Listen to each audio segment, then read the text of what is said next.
20 से 90,000 वीजा सीधा बढ़ा दिया भारतीयों के लिए। क्यों कर रहे हैं? वो किसी भी और देश को 90,000 दे सकते हैं।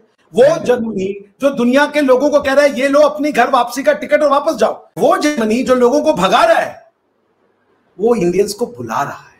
टैलेंट है हमारे पास, तो फिर जर्मनी 90,000 वर्क वीजा इंडियंस को क्यों दे रहे हैं, पाकिस्तानियों को क्यों मांग रहे हैं? दुनिया जो है वो इंडिया की तरफ आ रही है और एक नए इंडिया पे, न्यू इंडिया पे लोग यकीन रख रहे हैं।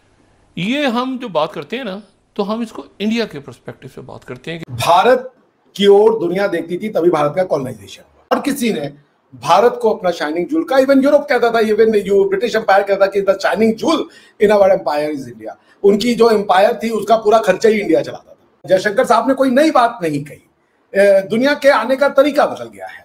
पहले आक्रांताओं के नाम पे आए, पहले लूटने के नाम पे आए। भारत यहां पर सदियों से रहा है। नए देश आए और गए, नए आइडेंटिटियां और एम्पायर बनी और बिगड़ी और खत्म हो गई, मगर भारत वही रहा। भारत की ओर लोग आएंगे, उनको अगर अपनी इकोनॉमी का डेवलपमेंट चाहिए, ह्यूमन रिसोर्स चाहिए, कैपिटल इन्वेस्टमेंट चाहिए, कैपिटल गुड्स चाहिए, न्यू मार्केट चाहिए, न्यू आइडियाज चाहिए, न्यू फिलॉसफी चाहिए और अपने यहां लोग चाहिए। जर्मनी ने 20 से 90,000 वीजा सीधा बढ़ा दिया भारतीयों के लिए कि आप आइए और माइग्रेट कीजिए और रहिए हमारे यहाँ। We are facilitating. क्यों कर रहे हैं? वो किसी भी और देश को 90,000 दे सकते हैं। वो जर्मनी जो दुनिया के लोगों को कह रहा है ये लो अपनी घर वापसी का टिकट और वापस जाओ। मैं तो जर्मनी में था जब उनके यहाँ ये बिलबोर्ड लग गए थे कि हर वो आदमी जो जर्मनी से वापस जाना चाहता है, वो पर्टिकुलर एक चीज के लिए था, आपको भी पता है, तो उनको हम लोग जाने का और फ्लाइट का खर्चा देंगे। ये जर्मनी के हैम्बर्ग की सिटीज में मैंने ये बिलबोर्ड लगे हुए गवर्नमेंट की तरफ से, ऐसा भी नहीं कि कोई रेडिकल ऑर्गेनाइजेशन ने लगा दिया हो। और उस समय तो गवर्नमेंट रूल करती थी, वो सीडीयू थी, Christian democratic union, which is a left kind of left centrist party. तो पॉइंट क्या है, वो जर्मनी जो लोगों को भगा रहा है वो इंडियंस को बुला रहा है। There is a difference. ये क्यों है? क्योंकि जर्मन्स को ये पता है कि अगर इंडियन आएंगे तो वो जर्मन भाषा भी सीखेंगे, जर्मन खान पान का भी सम्मान करेंगे, कोई स्पेशल लॉ की डिमांड नहीं करेंगे कि हम आ गए भैया तो अपना सब बंद कर दो, हमारा वाला ले आओ। ये उनकी नाटक नहीं होगी, वो घुल मिल जाएंगे। तो ये भारतीयों की जो वो है ना कि हम शुरू से पैसे वाले रहे हैं, दुनिया हमारे पास इसीलिए आती थी। हम ज्ञान का भी धन हमारे पास था और मटेरियल धन भी हमारे पास था, दोनों धन था, हम दोनों धनवान थे।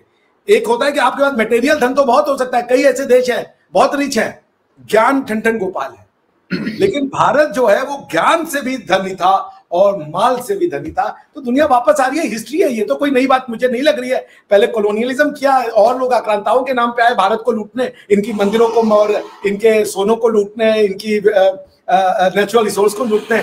अब उनके पास ये रास्ता बंद हो चुका है, अब वो वापस आ रहे हैं कि भाई हमारे साथ जुड़िए, ट्रेड कीजिए, बिजनेस कीजिए, और कोई ऑप्शन भी नहीं है। So this is that's why India और कौन, वही गाना है ना, मैं नहीं तो और कौन बे, तो यही वाला स्किलफुल लेके। अब जर्मनी की बात करेंगे, आप इसराइल में देख लें, जो इसराइल इतना डेवलप कंट्री बना हुआ है, रीफा में जितने भी वर्कर्स हैं सारे इंडिया के, जो सीईओ हैं सारे वो इंडियंस हैं। वो इस वजह से उन्होंने अपनी एजुकेशन के ऊपर बड़ा काम किया, स्किलफुल डिग्रीज उनको करवाई हैं और फ्री ऑफ कॉस्ट भी करवाई हैं। ठीक है, यहाँ पे अगर आप एजुकेशन अगर अच्छे इंस्टीट्यूट से लेने भी चले जाएं तो 20 से 30 लाख रुपए आपकी डिग्री पे पड़ जाता है। ऐसा ही है। ठीक है, तो ज़्यादातर बच्चे जो से हैं वो ज़्यादा फिर स्किलफुल डिग्री तरफ जाते नहीं, जैसे CA ACC है। यहाँ पे देखिए ना, रट्टा सिस्टम चल रहा है, बच्चे जो हैं रट्टा लगा रहे हैं और डिग्रियां ले रहे हैं। जबकि हम बात करें इंडिया की, तो वही आपकी वाली बात, वो अपने लोगों को हुनर सिखा रहे हैं कि किस तरह जो है वो आपने काबिल बनना है। आप देखें कि इंडिया के जो नौजवान तबका है उनमें जो है हुनर कूट कूट के भरा हुआ है, काबिलियत कूट कूट के भरी हुई है। हम UAE की बात करें तो रिसेंटली UAE ने जो है इंडियंस के लिए वीज़ा फ्री एंट्री कर दी फॉर द लाइफ टाइम। जी, अब मैं आपको बात होता है मेडिकल प्रोफेशन में जाएं, अभी तक पाकिस्तान 2024 एंड होने वाला होगी। ठीक है ना, हार्ट का जो सा प्रॉब्लम्स हैं उसमें इतना पाकिस्तान अभी आगे लेवल पर नहीं पहुंचा, जहाँ तक इंडिया ने हार्ट का जो सर्जन्स हैं उनके जो से सारा सीन है वो इतना आगे ले गए हैं। उसकी मेडिकल की फील्ड इतनी आगे चली गई। UAE में बड़े डॉक्टर्स हैं वो इंडिया के हैं। ठीक है, तो इस वजह से क्योंकि जो उनकी हुकूमत है, जो गवर्नमेंट है, वो कंपनसेट करती है अपने लोगों के साथ, इल्म दे रही है। एक चीज और है कि अभी मतलब जिस तरह जर्मनी एक अच्छी बड़ी इकोनॉमी है यूरोप की, फिर है, बाकी यूरोपियन कंट्रीज है, उनके हेड ऑफ द स्टेट जो है वो विजिट्स कर रहे हैं। क्या मैं ये नहीं कहता कि अभी ब्रिक्स के बाद डिसाइड हुआ होगा कि इन्होंने विजिट करना है, लाजमी बात है, हो सकते हैं 6 महीनों में पहले ये डिसाइड हुआ हो, दोनों फॉरेन ऑफिस के दरमियान ऐसे ही होते हैं हेड ऑफ द स्टेट्स के विजिट। लेकिन ब्रिक्स के बाद या फिर यूक्रेन रशिया जो एक कॉन्फ्लिक्ट है उसके बाद वो क्या ये एक्सपेक्ट कर रहे हैं कि भाई ब्रिक्स बन चुका है, बल्कि बनना तो बहुत पहले था लेकिन बहुत ज्यादा फंक्शनल है, और आपस में इस दफा जिस तरह की बातें सुनने को मिल रही है वो ऐसे लग रहा है कि किसी को इस तरीके से थ्रेट तो नहीं कर रहा, लेकिन इकोनॉमिकली तो वो थ्रेट कर रहा है दुनिया को, यूरोप हो, वो वेस्टर्न वर्ल्ड, अमेरिका हो, कनाडा हो, ऑस्ट्रेलिया हो या किसी और हो, क्योंकि उनमें से कोई वेस्टर्न वर्ल्ड है ही नहीं, कोई एक भी कंट्री उसके अंदर उसका पार्टनर नहीं है, उसके अंदर शामिल नहीं है। तो ये वजूहात भी है कुछ, मतलब जैसे कि वो चाहते हैं कि यार किसी तरीके से जुड़ा जाए, ये ना हो कि कल को हमारे लिए ये मसला बन जाए। नहीं, देखिए, यूरोप को जयशंकर साहब ने बहुत अच्छा समझाया और नेल्सन मंडेला साहब ने भी पहले समझाया था। जयशंकर साहब ने यूरोप को समझाया कि देखिए भाई साहब, ये जो आपका अप्रोच है ना कि आपकी प्रॉब्लम तो हमारी प्रॉब्लम है, आपके पेट में दर्द है तो हमें नींद नहीं आनी चाहिए भाई, क्योंकि आपके पेट में दर्द है, बिल्कुल ठीक है ना, लेकिन हमारे पेट में दर्द है तो आप फिर भाड़ में जाओ भैया, हम तो आराम से अपना काम करो, अपना काम ले लो, कोई टैबलेट लो वही मार्केट से ठीक करो, हमें डिस्टर्ब ना करो यार। बिल्कुल। तो उन्होंने कहा ये नहीं चलेगा, ये डबल स्टैंडर्ड नहीं चलेगा। ये बात नेल्सन मंडेला से भी पूछी गई थी एक बार, तो नेल्सन मंडेला ने इसको यूं कहा था, उन्होंने कहा यार ये वेस्ट की बड़ी प्रॉब्लम है कि वो समझते हैं उनका दुश्मन हमारा दुश्मन हो जाए। हाँ, अरे भाई ऐसे नहीं होगा, ऐसा ही आपका दुश्मन रशिया है, हमारा नहीं है। बिल्कुल, दुनिया के ताल्लुकात है उनके साथ, दुनिया के ताल्लुकात है उनके साथ। जर्मनी के चांसलर भारत आए और भारत में आने के बाद उन्होंने भारत सरकार से एक रिक्वेस्ट करी कि लगभग 90,000 वीज़ा वो भारत के स्टूडेंट्स और वर्कर्स के लिए इशू करेंगे, और इससे भारत के लोग जर्मनी जाएंगे काम करने के लिए और वहाँ पे जर्मनी की अर्थव्यवस्था को सपोर्ट करेंगे। और जर्मनी ऐसा इसलिए कर रहा है क्योंकि जर्मनी जानता है कि जो भारत के लोग होते हैं वो बहुत ही ज़्यादा मेहनती और उनका कंडक्ट बहुत ही अच्छा होता है। जर्मनी ने ये अमेरिका से सीखा होगा।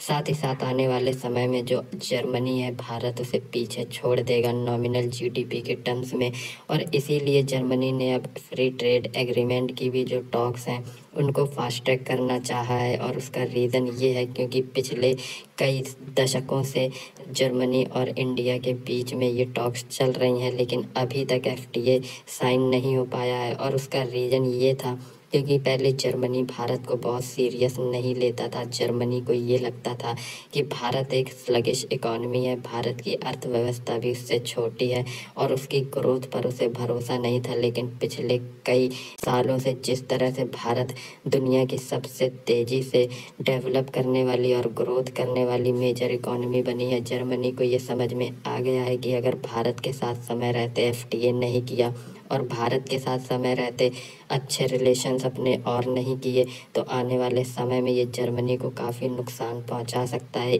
इसीलिए जर्मनी भारत में इतने बड़े लेवल का इन्वेस्टमेंट कर रहा है और भारतीय स्टूडेंट्स के लिए भी इतने वीज़ा दे रहा है, जबकि जर्मनी के वीज़ा पाना बहुत ही ज़्यादा कठिन होता है। लेकिन जर्मनी खुद भारत चल के आया है वीज़ा देने, इससे ये पता चलता है कि भारत के जो लोग हैं वो कितना ज़्यादा टैलेंटेड है और दुनिया में उनकी कितनी ज़्यादा नीड है।